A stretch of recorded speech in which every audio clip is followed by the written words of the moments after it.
Hello folks, welcome back to Heroic Elite Comics. Today, we're plunging into the intense story of Marvel's Deadliest Mutant and the riveting storyline of Fall of X. Brace yourselves as we unravel the mysteries and confrontations that shape this captivating chapter in the Marvel Universe. This story picks up right after the events in Invincible Iron Man when Iron Man met with Emma Frost following the fall of Perkoa and the Orcas invasion. Here's the scoop. In the Invincible Iron Man comics, Wilson Fisk, the Kingpin, becomes the White King of the Hellfire Club. This move gives him major influence globally, allowing him to protect mutants on Earth in a way others can't. Now, let's rewind a bit.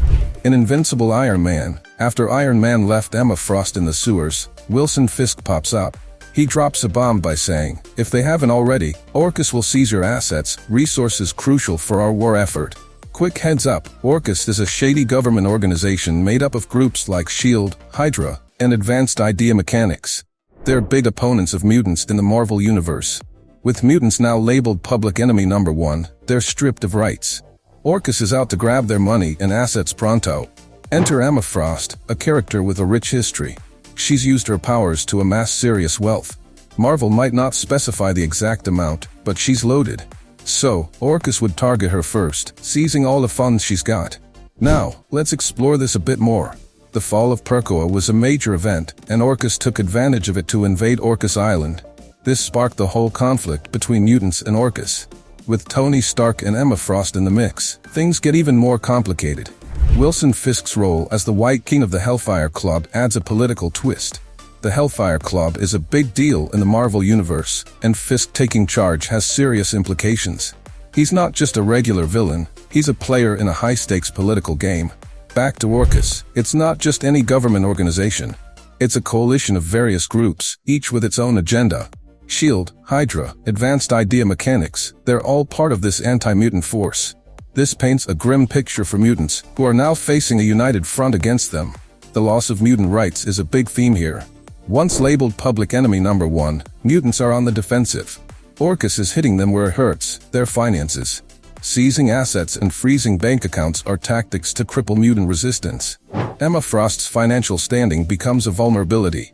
Her history of using her powers for personal gain puts her in Orcas' crosshairs. They see her as a target with considerable resources that could fund their war effort against mutants. Wilson Fisk became the Black King of the Hellfire Club for a simple reason. He could move money from various accounts, making it the club's money instead of belonging to someone else. This ensured the funds were safe, as the Hellfire Club wasn't a target for legal actions, and they couldn't have their assets seized by authorities like Orcas. This move emphasized Fisk's importance in supporting mutants surviving on Earth. In another interesting twist tied to the Secret Empire storyline, when Captain America took control of the United States, New York was transported to a challenging dimension for survival. Fisk, however, managed to keep crime under control and struck a deal with the people.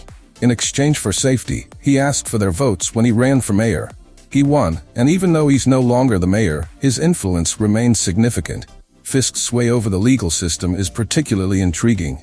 By bending the courts to his favor, he obstructs Orcas from causing trouble for mutants in New York City.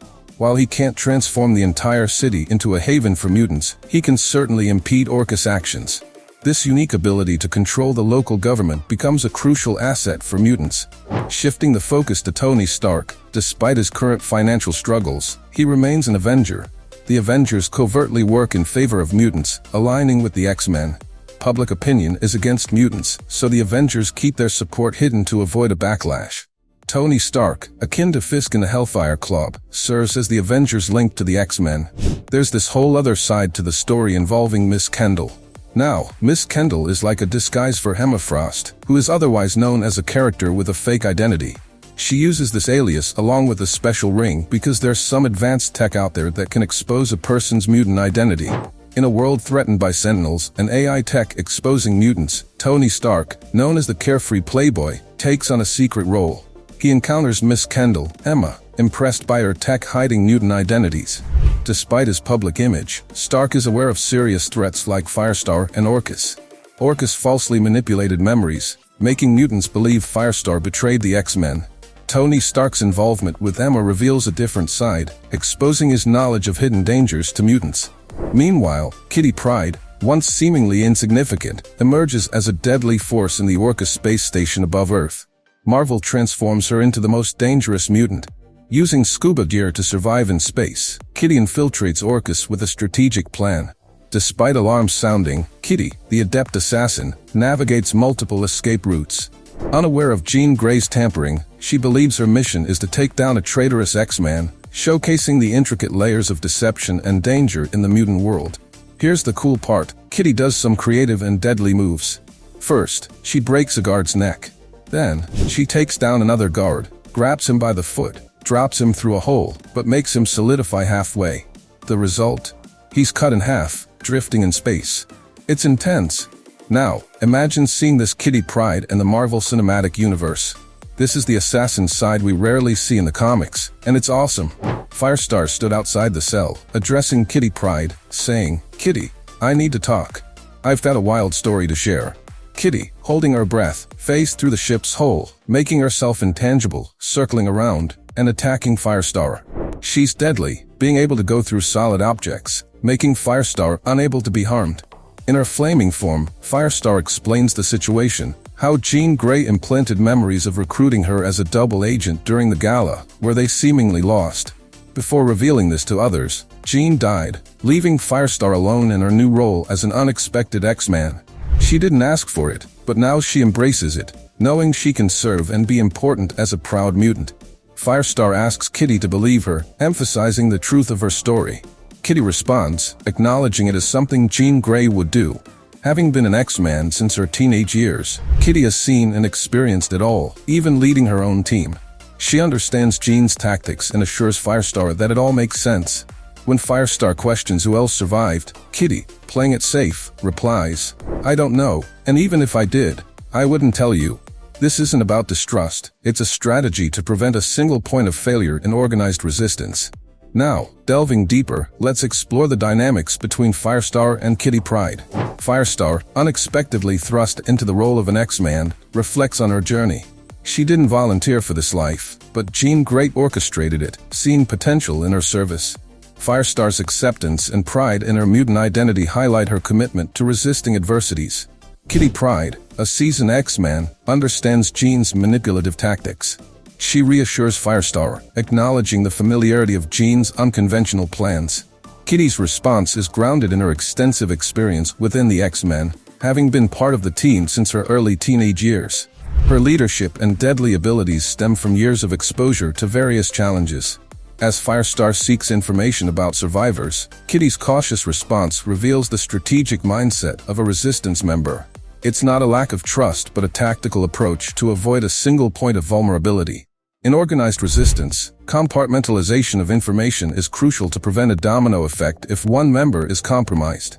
In the superhero realm, characters like Iron Man, Emma Frost, Kingpin, and Kitty Pryde each hold unique knowledge, forming a fragmented understanding. Kitty, a crucial part of a larger system, advises Firestar not to take resistance matters personally, emphasizing the need for secrecy. Despite Firestar's traitor status among X-Men, Kitty, smartly keeping it a secret, considers attacks on her part of training, preventing suspicion. When Kitty meets Emma Frost, she eases concerns about killing Firestar, assuring everything is under control. Firestar, Tony Stark's Orcas mole, supplies vital information. Emma, curious about Cyclops captured by Orcas, fears DNA harvesting. Teaming up with Kitty, they plan a mission to locate and rescue Cyclops, leveraging Kitty's skills and Emma's telepathic powers to overcome obstacles. The Alliance aims to thwart Orcas and protect Cyclops from sinister plans. Emma Frost faces Fei Long at the Hellfire Club, where he controls Stark Industries, turning Iron Man suits into mutant hunting sentinels. Despite their enmity, Tony Stark reveals Fei Long holds crucial information. Emma, with telepathic abilities hidden by a ring, must extract the intel to aid Stark's creation of a sentinel-battling Iron Man suit. When Emma tries to remove her ring, Iron Man unexpectedly strikes her, and as Fei Long enters, it looks like he's proposing. Emma contacts Kitty Pryde, apologizing for her absence, but Kitty, feeling betrayed, reveals she won't join either. This pivotal moment intensifies Kitty's emotions, making her perceive Emma and Tony as potential enemies, raising the stakes for all.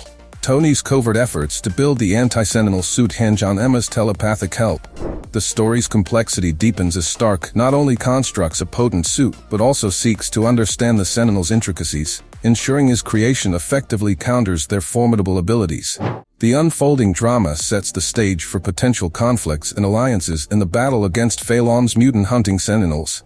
Emma's predicament, caught between her alliance with Tony Stark and the unintended consequences of her actions, adds layers to the narrative. The clash of loyalties and the potential fallout with Kitty Pryde inject tension into the storyline. Thanks for watching, and I hope you enjoyed this review. Don't forget to like my video. Those tell YouTube that more people should watch my videos, and hit the bell so you will get a notification as soon as my videos post.